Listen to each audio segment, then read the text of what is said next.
end, General Assembly Australia would like to acknowledge Aboriginal and Torres Strait Islander peoples as the first Australians and traditional custodians of the lands where we live, learn, work and pay our respects to elders past, present and emerging.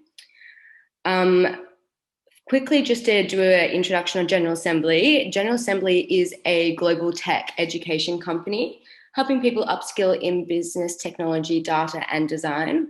And our mission is to empower people to pursue the work that they love. You can visit us online at ga.co to check out all of our offerings, from classes and workshops to longer format courses and other free events like this, currently all running live and online. Right, so welcome to Asking for a Friend, an initiative that is there because we wanted to create a safe space for where you can ask the unaskable. So those questions that sometimes you might not have the confidence to ask at work or with a colleague or with a manager. And so here's a safe space to do that. And that's everything from kind of career to mental health. So we're bringing together industry leaders and mental health professionals to give you non-judgmental responses in a safe, anonymous environment.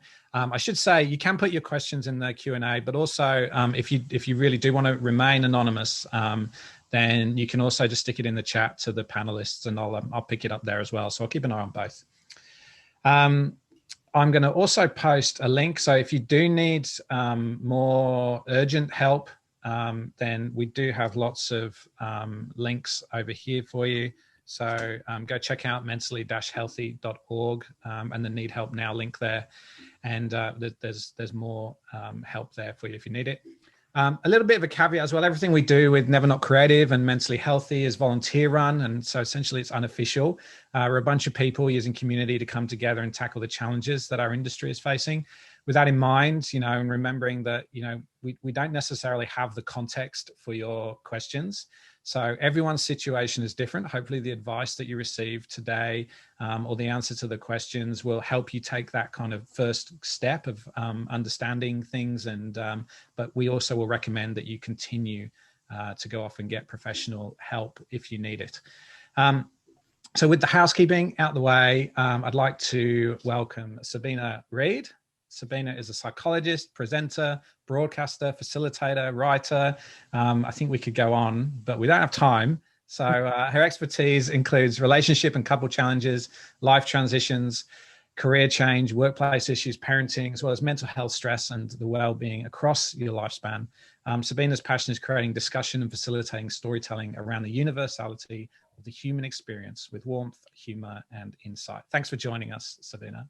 Wow. I have to pay whoever wrote that. I think maybe, well, we got it from somewhere, I'm sure. I think Carol also helped us getting that. And then, of course, we have Kimberlee. So Kimberlee is the CEO of TBWA.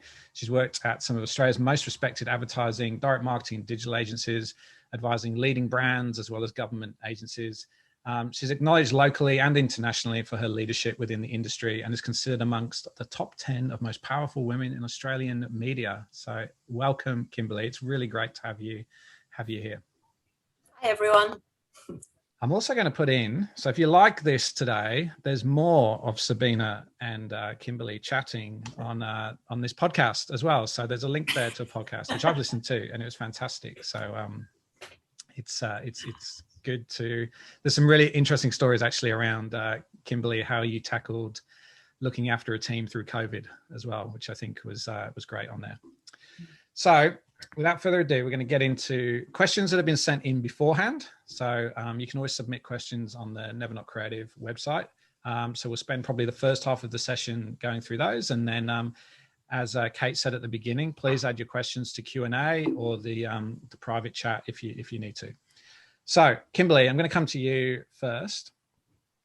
Do you have any advice on how to handle the franticness of deadline after deadline? It's relentless at the moment, and I'm not sure how to deal with it.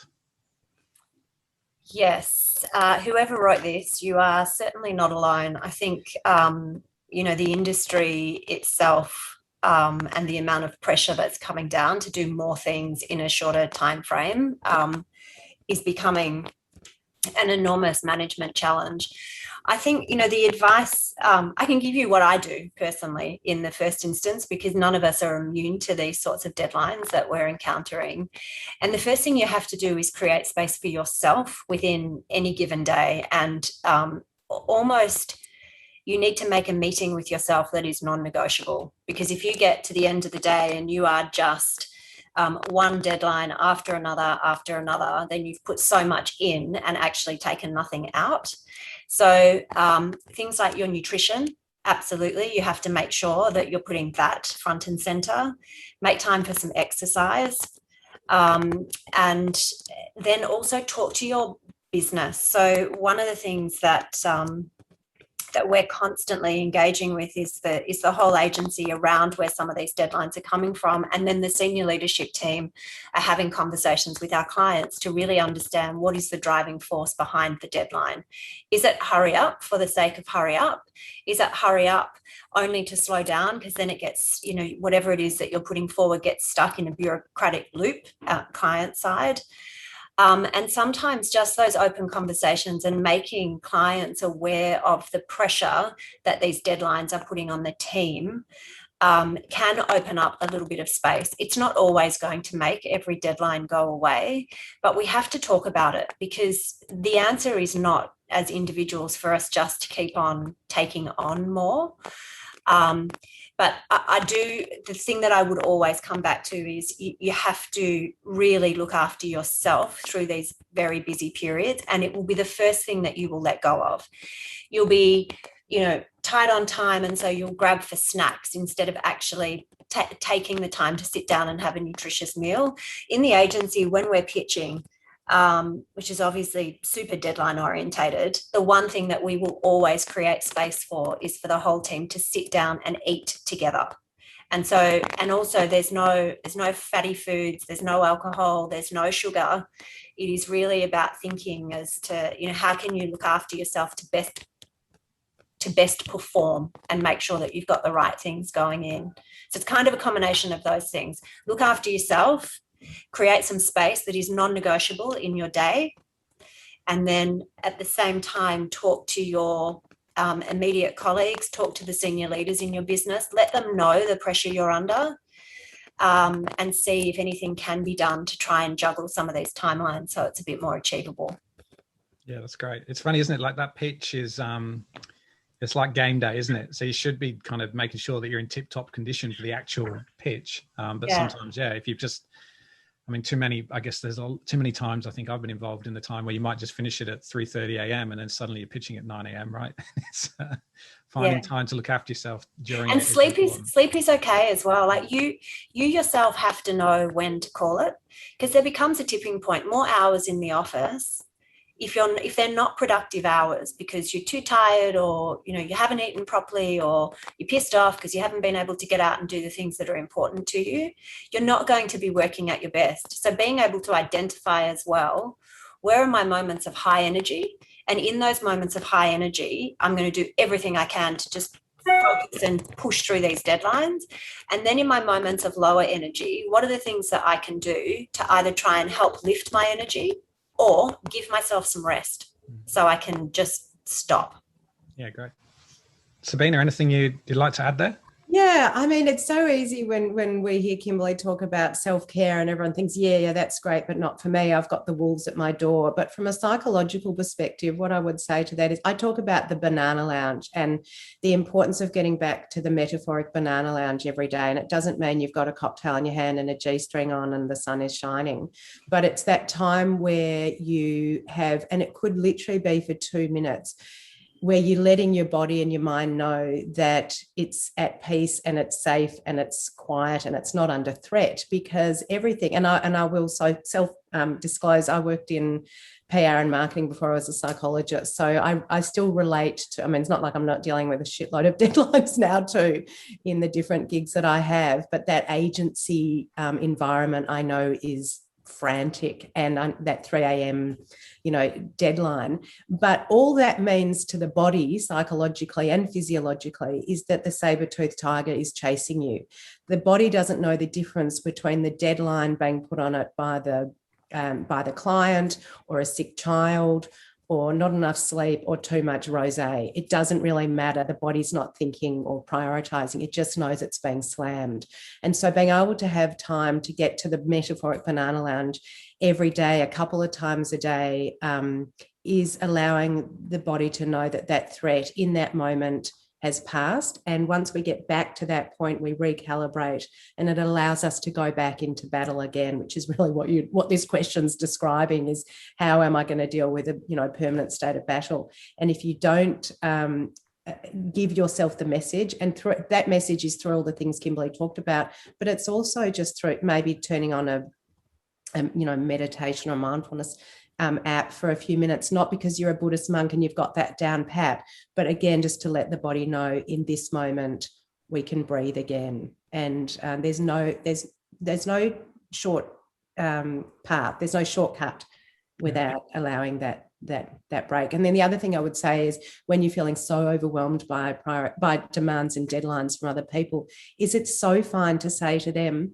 it doesn't mean you're not coping. It doesn't mean you're not good at your job. It doesn't mean you're not passionate and capable and able to ask someone else in the team, either at your level or someone you're reporting to.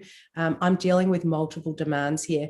Can you help me understand which one is the best to prioritize at this time if I can't attend to them all? Yeah, that's great advice. Sabina, we're going to stick with you for the next question. So this question says, I've been diagnosed with ADHD, and while I think I have a handle on it, I don't know how to bring it up at work. Should I bring it up? What do I say if I do? Yeah, it's a really good question, and we could slot in ADHD. We could put depression, anxiety, post-traumatic stress, divorced, grieving, your dog died. It doesn't really matter what you put in there. Well, not your dog died as much, but mental health issues. There is no legal reason why we shouldn't be able to bring up a mental health issue. So legally, you can't lose your job for having a mental illness of sorts. But that's just the legality. I think what's probably far more important here is people's sense of safety within the place that they work. And how we gauge that safety is by observing others in our vortex. How have they been treated when they're fragile? What's happened to them when they haven't been able to step up? Even what's happened to people when they've been on mat leave and come back.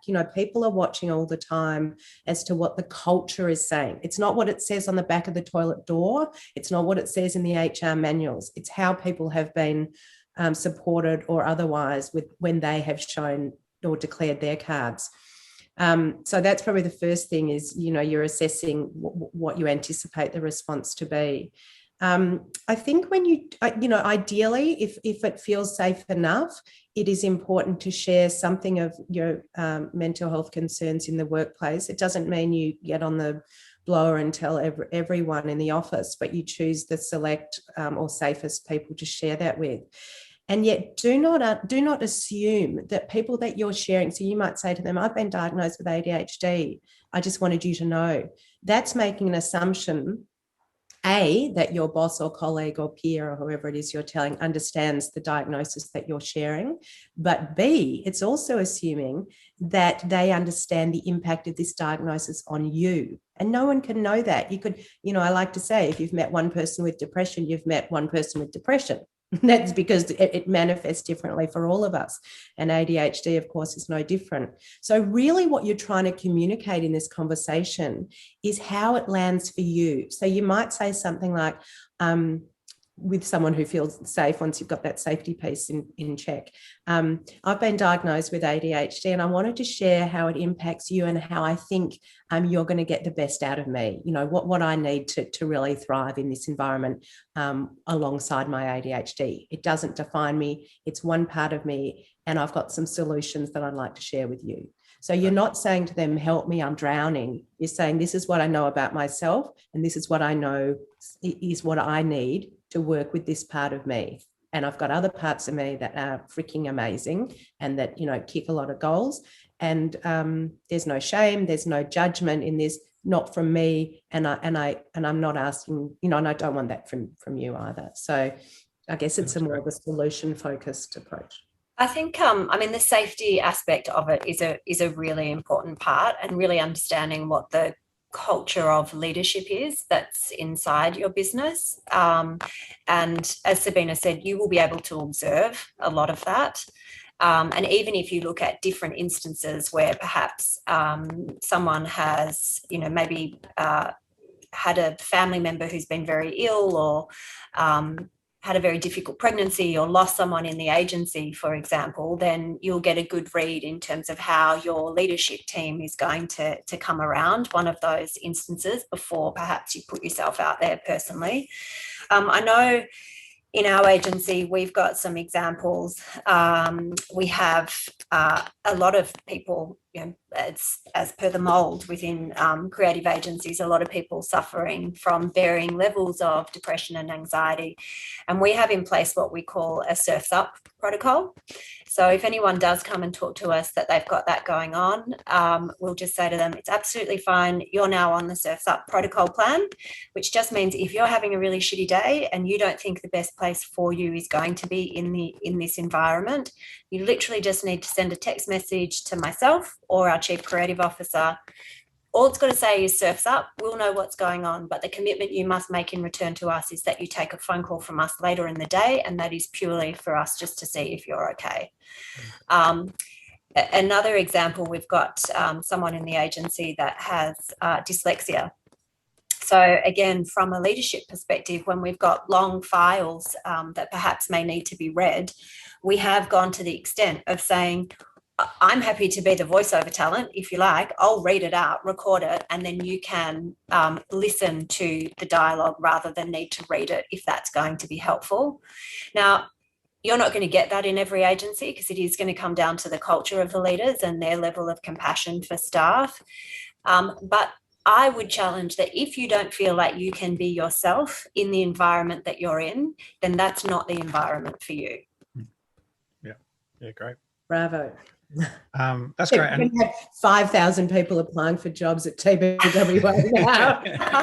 But I would also say, it's so trite, but be the change you want to see. We all know that's then. And now that you've heard and seen and lived and smelt another way through Kimberlee's narrative, how can you invite that kind of change in your own agency or your own environment so that it's not present at the select few, but it becomes the norm? So we're all surfing.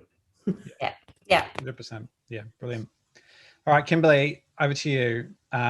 This will be a very, very common situation in many, many places. We're doing work for a big client that's worth lots of money to the agency, but frankly, they're rude and unreasonable on a daily basis. No one's willing to stand up to them. One of my colleagues has already left as he can't deal with it. What do I do? Yeah, I wish I could talk directly to this person because, again, money does get in the way of some of those decisions, unfortunately, for some agencies. And, we have a great saying that purpose is not purpose until it costs you something. And so, the agency, if you're working for an agency that's prepared to walk past that behaviour, then again, it's saying a lot about the overall environment that you're working in. And it's saying that the agency chooses to accept that type of behaviour and that profit in that particular business is more important than its people.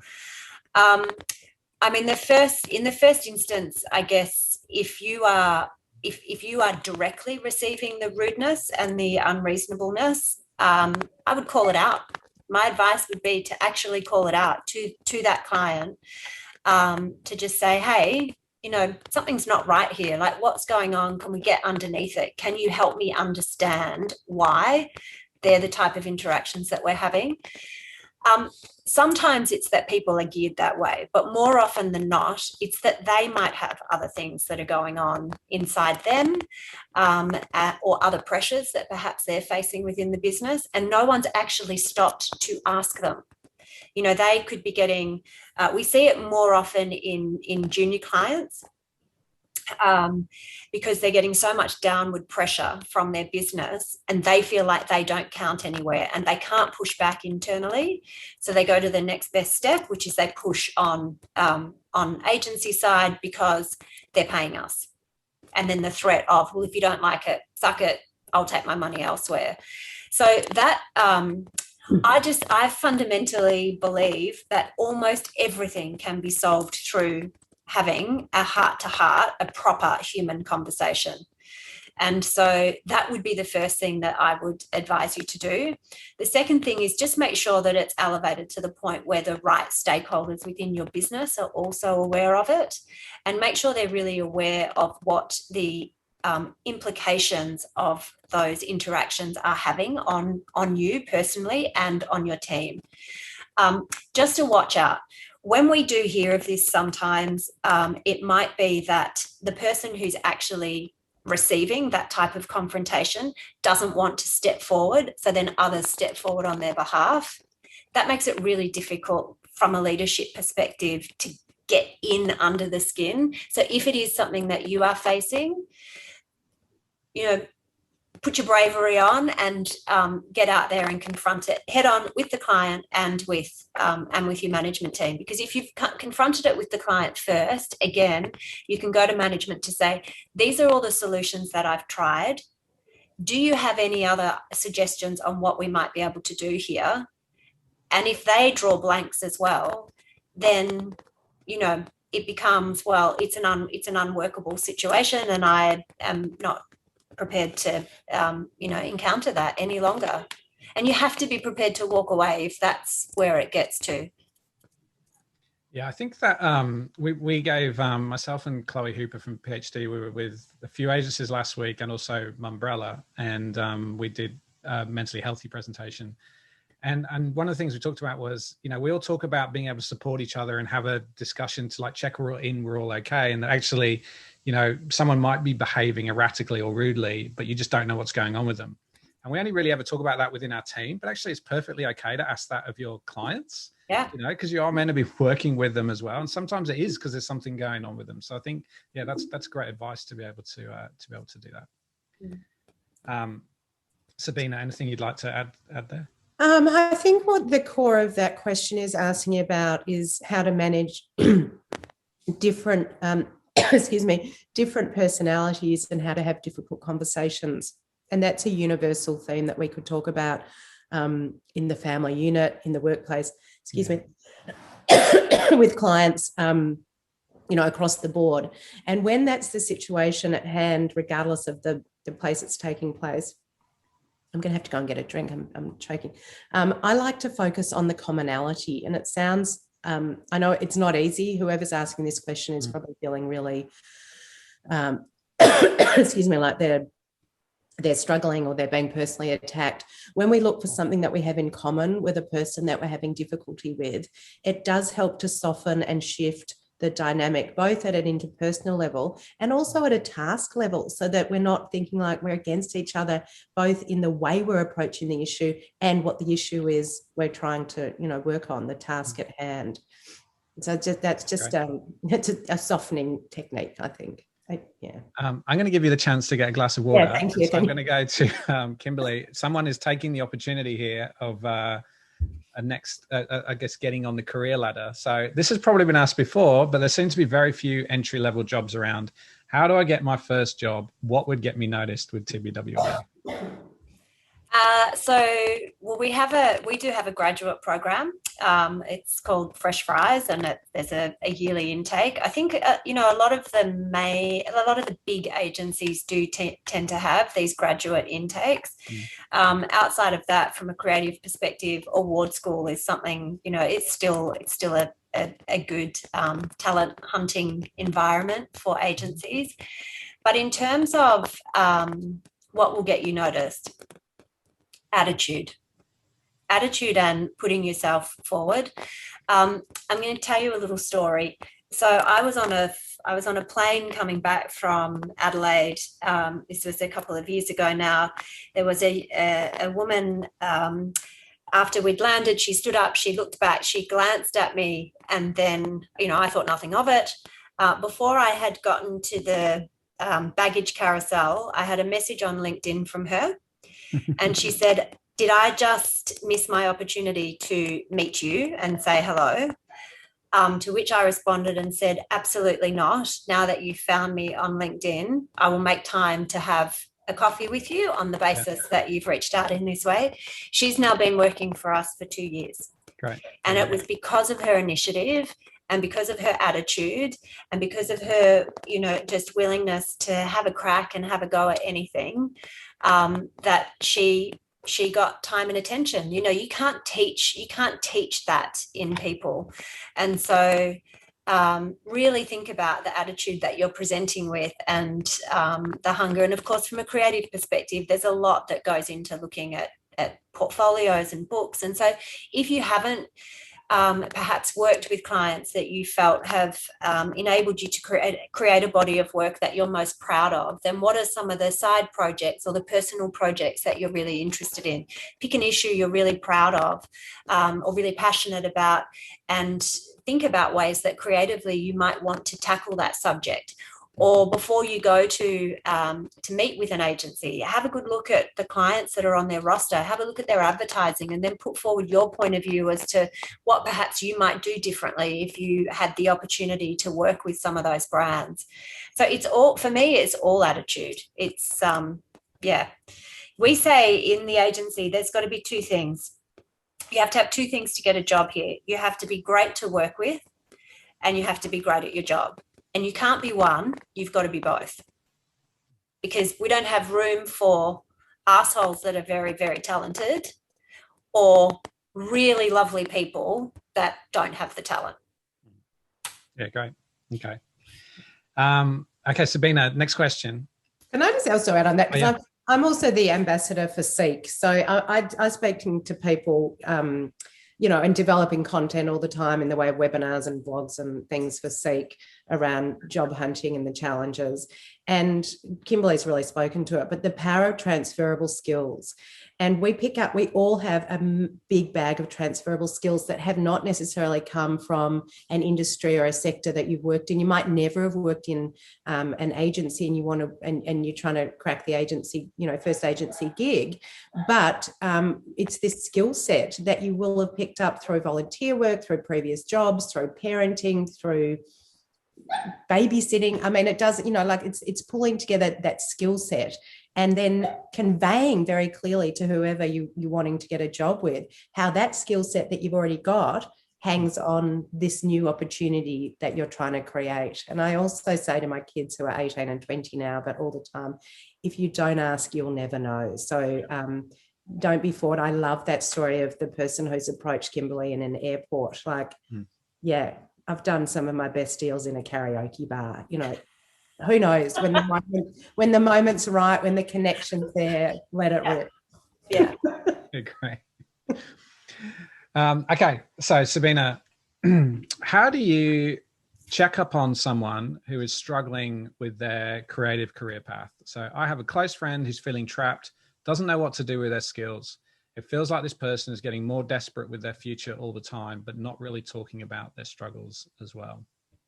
Okay, so this question sounds like it's actually more about how the person's traveling in general as opposed to the creative career path. That sounds a bit of like noise around the core issue. Right. And the core issue sounds like someone who's struggling to know what's important to them and how they go about carving out a life that feels it's got meaning and purpose and okayness to it.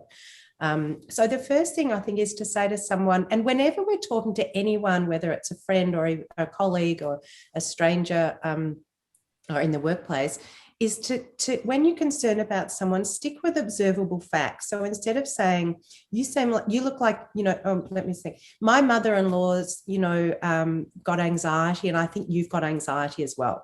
That's not helpful. You're diagnosing someone based on your own experience, and your experience is not their experience. So don't go in for the diagnostics. Instead, stick with observable facts. And observable facts means that you're saying to that person, I've noticed recently that you've been, and then the facts are, whatever they are, withdrawn, not working, and drinking, whatever, I'm making it up. But how do we know this person's struggling with their career path? Is because of observable behaviour that we see and notice in them.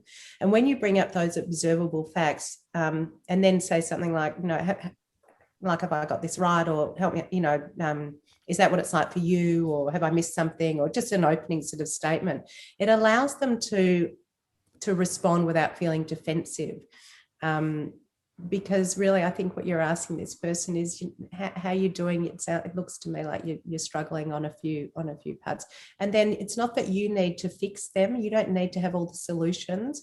You can act as a sounding board and be a conduit to the next step. And if the next step's getting professional help, or, you know, whether that's saying a psychologist or career counselor or their GP or talking to another friend, or so. To let someone know, I know we've all heard it 1,000 times, but you haven't walked in their shoes, you don't have the solutions, you don't need to, but you're observing through, you know, factual behaviour that they're struggling, and you're there to support them. Yeah, that's excellent. Okay, so we've got just one or two more to do that came in beforehand. But also, I'm going to put it out to everyone who's watching. Oh, I was almost on cue. Someone's just asked a question in the Q&A panel. So please do go and stick your questions in there, because we'll be coming to those very, very shortly. So this one is quite interesting. Just came in this morning. So I'm going to start with you, Kimberlee, but I'm sure Sabina, you'll have a view as well. I recently took on a side project that's great, paid, wants my creativity, and I want to make it as epic as possible, as it's going in front of lots of designers. But doing something in my free time is always exhausting and painful. I took it on because it wasn't just a boring logo and was something that I could attach my artistic merits to. But now it's super painful, and I wish it was a boring logo that I didn't care about. Is it a choice of saying no to all extra projects? How do people cope? I feel like more than the time spent on it, it's the emotional attachment that this needs to be good because it's my thing, not a work project, and stresses me out and gets in my head even when I'm not working on it. Well, that's the burden of probably what all small business owners go through in some respects. I think, you know, when it is your thing, it does become something you're far more attached to. I guess the question that I've really got in relation to that, though, is why has it now become super painful? And I think you've got to keep the side project separate to your career or your full-time job, and not kind of blur the two. Because, you know, you ask, is it a choice of saying no to all extra projects? Well, we all have the power. Choice is how we all live. We all make choices day in, day out. So it's always within your sphere of influence to say yes or no to a project. And I think the fact that this reads, if I've understood it correctly, is something that's come outside of your daily job, then, you know, it is up to you. I think this is where, though, there's a fine line between if the type of creative work that you're doing on this side project is more of a passion piece, then perhaps what you're heading into is, by trying to commercialize that passion, it makes it feel so much more like work rather than your love for what it is that you're doing. It's sort of like, you know, someone who might like, there's lots of people who love cooking, but they'll never want to be a chef because they don't want to have to do it. And I think maybe what you've fallen into is you started doing something you really wanted to do, but now because it is being paid and because of the pressure in terms of your audience, you now feel like you have to do it and you can't walk away from it. So I guess I'd caution you, as more side projects come up, to just kind of think about, remember how you're feeling at the moment and think about whether or not that's the additional layer of pressure you want to take on. I mean, the business day in, day out takes a lot of energy out of all of us. And so you might be better off to find some side projects that are completely removed almost from the work, so you don't have as much blurring going on. And then I think the other thing is, if you are working on side projects and you're wanting to pursue that, then again, maybe there's an opportunity for you to have a more open conversation with your agency around how can you start to find more time within your day, perhaps, or within your existing kind of working remit to make a bit of space for these things, so it's not all coming down to your sort of non-work hours, so you don't have any downtime left. And again, we've got a number of people in the agency. The thing I love about creative people so much is just that their creativity doesn't stop, which I think is just wonderful. But, you know, we've got people who are taking these passions and other forms of creativity and looking at where the agency might be able to help support them. So, you know, we use our influence to talk to book publishers, or we use our influence to talk to other larger production houses if there's passion and ambition for short films and those sorts of things. So sometimes, again, just opening up and sharing what these projects are that you're working on with your leaders might help you feel like you don't need to keep those things as separate, and therefore you don't have as much pressure coming down on both the projects. I hope that makes sense. Yeah, I think there's another thing there as well, which is sort of hinted at, which is it was something around like it's going in front of lots of designers. And I think it's one of those things where it's like it's managing your intrinsic and extrinsic motivations. Like if you're too driven by what you think other people are going to think versus like, is this something you really want to do, you're passionate about, and like you get a chance to kind of stretch, you know, your skills or flex a muscle in something that you really wanted to do, I think is also another thing that's worth kind of thinking about. And I always think it's one of those things, like when you get these opportunities, basically creatives love saying yes, right? They're very rarely they're going to say no. I think one thing is to always practice saying no is a good thing. But to also just scenario play it out. Like I think you can go a few steps ahead and go like, where do you think this might end up? And I know when you're younger, you just want to do everything and say yes to everything, and everything's a great opportunity. But actually, sometimes just being able to focus is a good thing.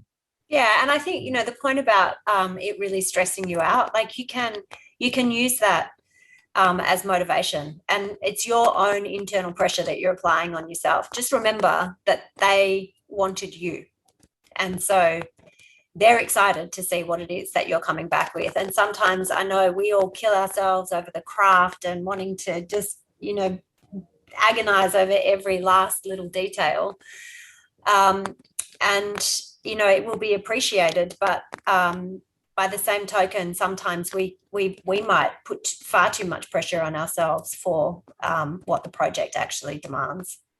Yeah. And I think the other thing I'd add to that is, what does this project represent to you? And if the project represents a way to prove that you're good enough, or an out from the job that you're currently in, or more money, or who knows? I mean, I'd love, this is where this one-way gig gets frustrating. The psych in me, you know, has more questions. But that is a really key question for who's asking this. What does this logo gig represent to you?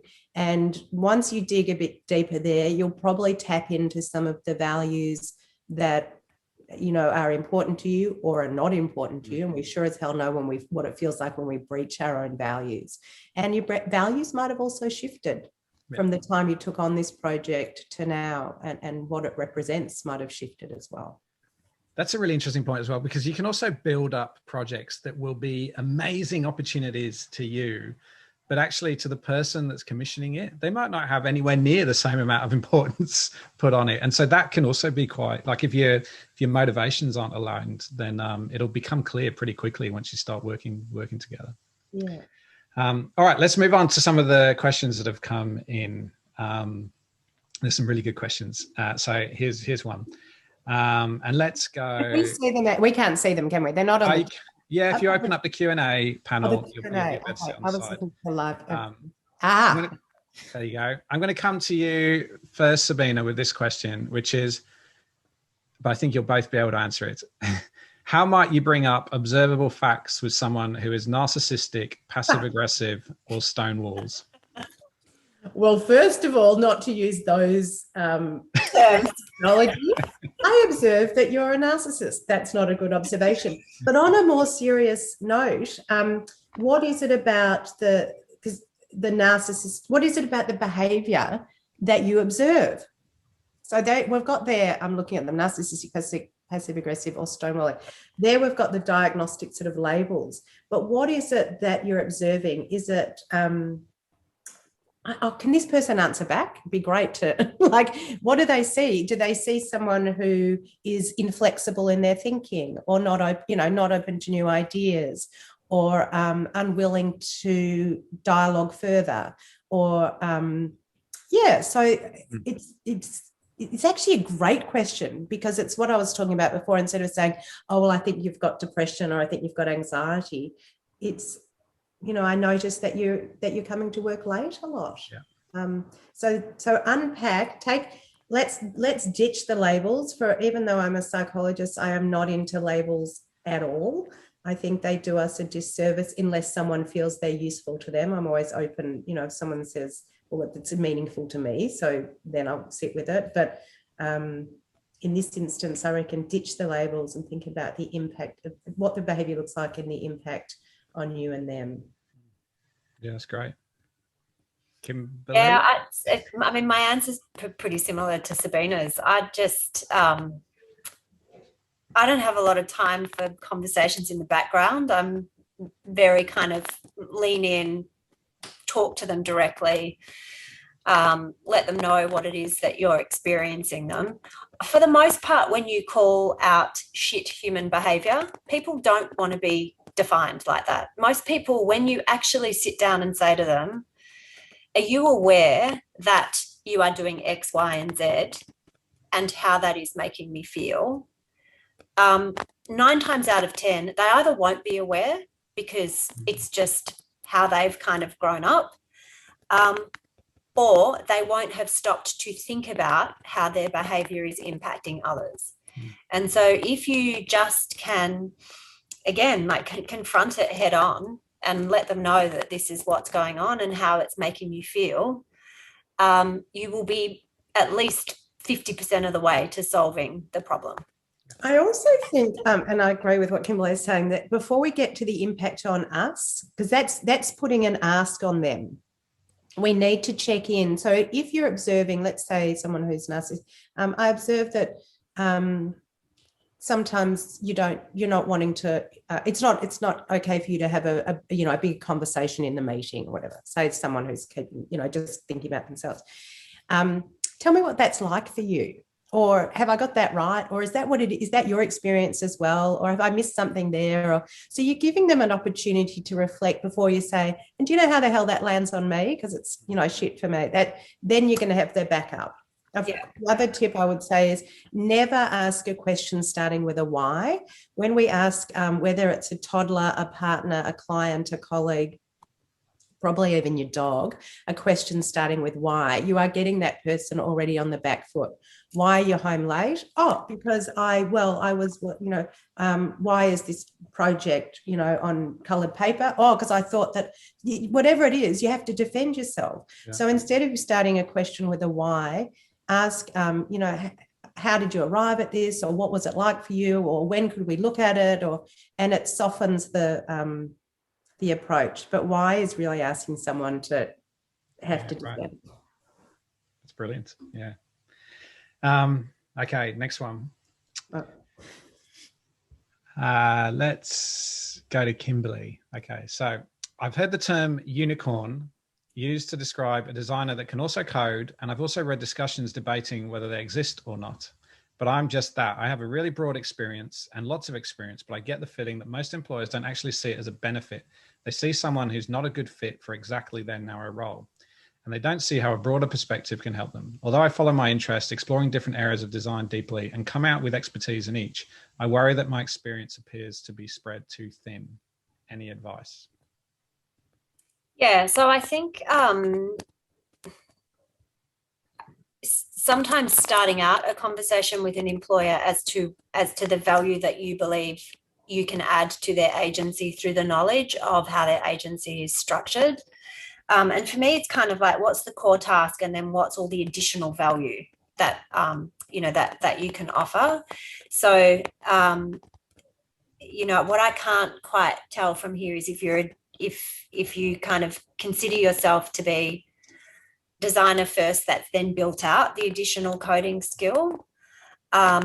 But also it comes down to what is the unique combination of skills that you can bring to the agency to help support whatever the requirement is. And so, you know, we had a wonderful scenario in here where we had someone come into the agency who he didn't fit the mold of any particular department. You know, he worked in other agencies where he'd been in creative and he wasn't quite right in creative. Then he was moved into planning and he wasn't quite right in planning, but he's got an engineering background and just these wild creative thoughts, an incredible mind. So we just created a role for him. We were like, okay, well, you don't actually fit in any of these boxes. So just help us understand the type of people that you think you'll connect to better. Like, where do you want your immediate tribe to sit? Because that just helped us work out what reporting lines needed to be. And then we came up with a completely new title that we didn't have in the agency at all. And part of that was because in our conversations, it became so clear that the agency needed the skill, but you're right, didn't fit into the mold. Now, you'll go into some agencies where they'll go, square peg, round hole doesn't work. And that's when you'll feel like you're not being valued. Or you can go in and say, okay, I'm a square peg, you've got a round hole, but after this conversation, we're going to change the curve. And so, you know, maybe we're going to be a square with rounded edges instead, because that's what actually I can bring in here. And for the most part, agencies, when you are talking to people within agencies, again, it comes back to attitude. If you can show that you can get the job done that in their minds is the most critical job that needs to be done, and then you can convince them that all this other talent that you can bring in is going to offer value to them, they'd be crazy, absolutely crazy to not take that on. What you need to get comfortable with, though, is what might be going on in their minds is, will the role that we have on offer be fulfilling to this person? Because they're saying they've got all of these skills. So it's as much about working out where your skill set sits in the agency as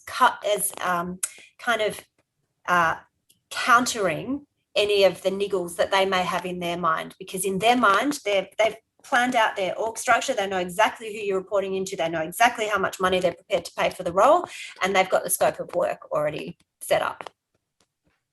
Yeah, great. Yeah, and they don't want someone who takes a role and then looks over the shoulder thinking, but I actually want to do that. I said yes to this, but I really want to do that. So I would invite this person. I actually see this as a great opportunity, not a barrier, but to prioritize, what do you want out of all these things? You've got a lot of talents, a lot of passions, a lot of expertise. How would you prioritize in your working day and working week, how much time you'd want to spend on these different areas? And maybe that'll help you be able to communicate that so that it doesn't sound like you're asking the employer to make that decision for you. Yeah, great. Okay, next question. I've heard of a few scenarios where studios disallow their designers to do freelance out of hours and even disallow them to feature the work that they've created at the studio in their portfolios. This feels super unethical and unfair to me. Isn't it in the studio's best interest for us to be continuing to stretch our creative muscles and grow our skills? Obviously, keeping in mind good judgment and not taking on any side projects where there's a potential conflict in interest. I'm keen to hear your thoughts on this.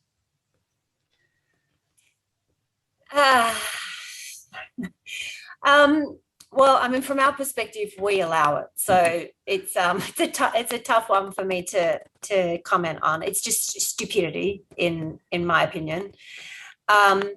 I think that sometimes there is a reluctance on the basis of conflict, which you've already called out. There can also be a reluctance on the basis of, if you are, particularly in studio, and some of those hours can also get totally out of control, what is out of hours? And so if a business feels like,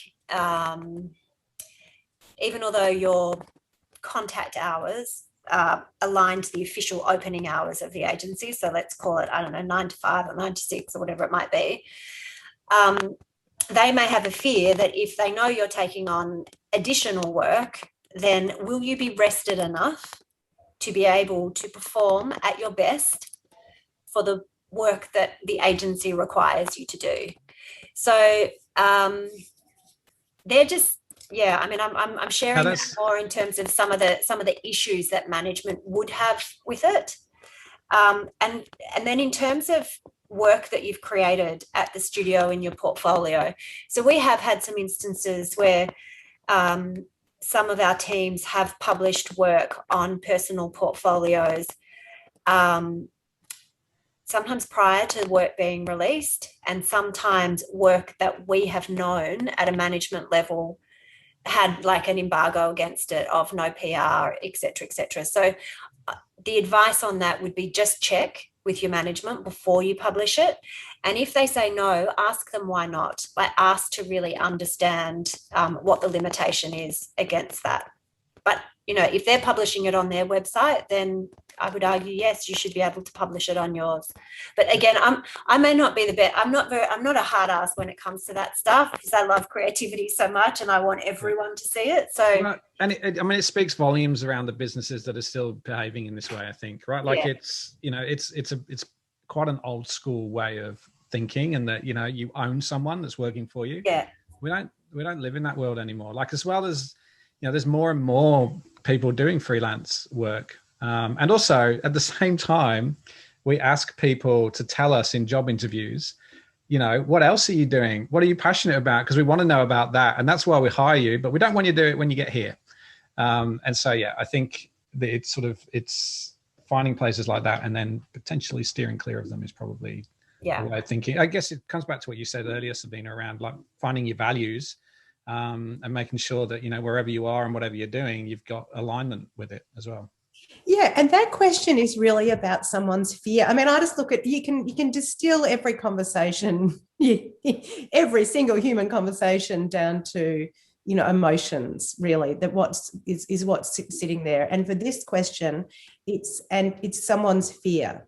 And if you can have an open conversation and say, you know, so I know that the structure or the expectation here is that we don't do our own stuff outside. What's the fear? Help me understand what the fear is for you. What are you worried might transpire because of that? If this is a reasonable person and you can have a conversation like that, let them express what their fears are. They may be, as you say, Andy, just a carryover, a hangover from yesteryear, thinking that's what we should do. And you could be the catalyst for this kind of change for others. And when Kimberlee says, oh, I'm not the best person to answer that because I'm so passionate about creativity, I think that's exactly why you're the best person to answer it, because you're such an extraordinary leader and, you know, you're at the top of your game at a very successful agency, and you're thinking outside the freaking, I'm going to say something, I was going to swear then, the square, you know, to think about how you work and nurture and cultivate creativity and well-being and satisfaction and meaning in your people. You're a bloody good person to answer the question, I think. So yeah, I get a bit on my high horse, because I think if we just accept the status quo, we actually stoke the fear. Yeah.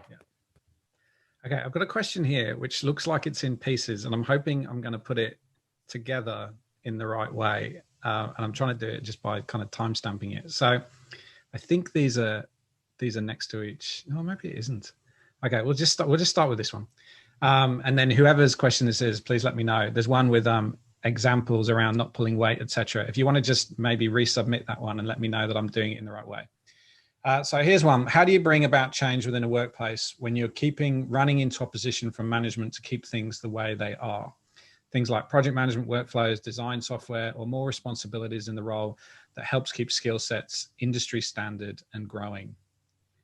I guess this is almost like a conflict between, a little bit like what we just mentioned there, actually, the older way of doing things and people wanting to, you know, grow up into their careers doing new things. How do you have that conversation with someone who's not so willing? I mean, sometimes you have to bang your head against the wall, like day in, day out. I certainly have spent a large part of my career doing that. And really, if you truly believe that there is a better way, then your own belief in that won't let you rest anyway. So I think it then becomes, you know, how do you navigate navigate the transition? Because I think sometimes we can fixate on, I've got the solution to the problem and the solution's this big. And unless we do the whole thing, it's not going to work. So my advice is, if you're coming up against a lot of pushback, you might be trying to do too much too quickly. And if you chunk it down, and if you can explain or justify the gains that are likely to come from doing these small incremental changes, then it will help the business have confidence that they're not throwing the baby out with the bathwater. So sometimes the reasons that people are fearful of change is it can either show them up as perhaps being an inept leader, or they just don't see how that shift is actually going to benefit the business, or more common, it just feels too hard. So if you are coming up against management and you have the passion and you have the enthusiasm and you have the energy, that's what you need to tell them. You need to say, these are the changes that I think we need to have. Here's why. Here's my read on the business context. Here's why I think this isn't working. And there's a number of steps we can go through. This doesn't need to feel scary. We can just do this one foot in front of the other. And so the very first change we're going to do is X. When the agency went through really significant change in here, and we had it for a number of years. I've been with TBWA now for 10 years. And when I first came in, we had a very traditional management structure. And one of the first things that I did was sit down with them and say, well, we've got some choices we need to make. Do we want to be this type of agency? Do we want to be this type of agency? Do we want to be this type of agency? And I knew in my mind the type of agency I thought we should be, but that was not, it had nothing to do with my opinion. So how you kind of coerce people into helping them see things differently is a really important part of this as well.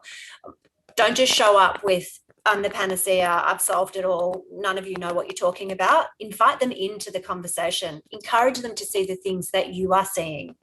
And sometimes you need to walk away and leave it for a little bit. So again, when we changed our project management structure, I said to our exec team, I think we need to blow up one whole side of the business because this is what I'm observing. And they thought I was batshit crazy. And I said to them, I'm not saying we're going to do this. I'm just going to ask you to observe over the next 3 months. And if at the end of that 3-month period, you've observed some of the things that I've observed, then we need to have that conversation. And so that's what happened, because we gave people time to make peace and to start to open their eyes and see things in a different light. The way that you are trying to implement these changes is as important as the changes that you're trying to have made. Yeah. Yeah. Excellent. It's 1:31. And so we have reached our time. There are still some questions that are left in the thing. And what I'm going to do is I'm going to let everyone know we have a Never Not Creative Discord. So if you've ever been on Discord, or it's basically, if you don't know what it is, I'm sure you will do, but it's like Slack.